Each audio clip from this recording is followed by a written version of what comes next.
Oh, paano na yan? May ganito na ako. Ang ganda. Ang ganda, guys. Grabe. O, tingnan nyo.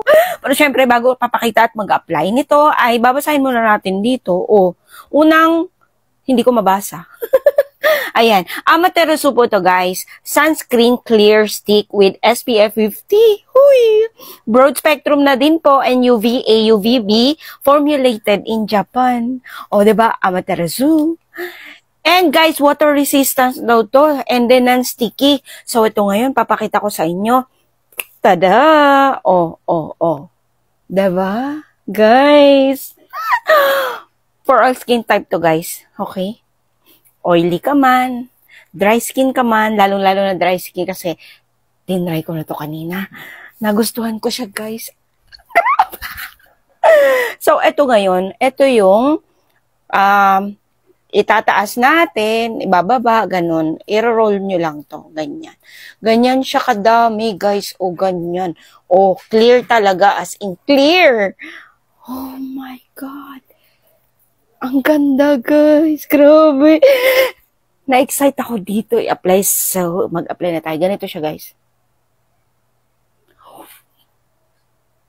Kita nyo? Oh. O, diba? Kahit may makeup tayo nito, pwede tayo mag-apply. Kahit may blush on ka dyan, pwede ka mag-apply. Ayan. Hoy, guys. O, tignan nyo naman. Hoy. Grabe. Tapos, ang dami pa niyang laman, guys. Oh.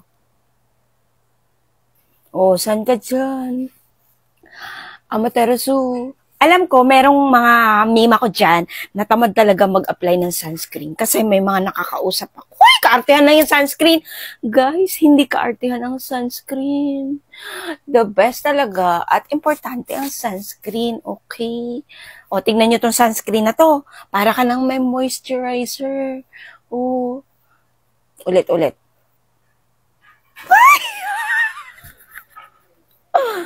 I-check out nyo na to, guys.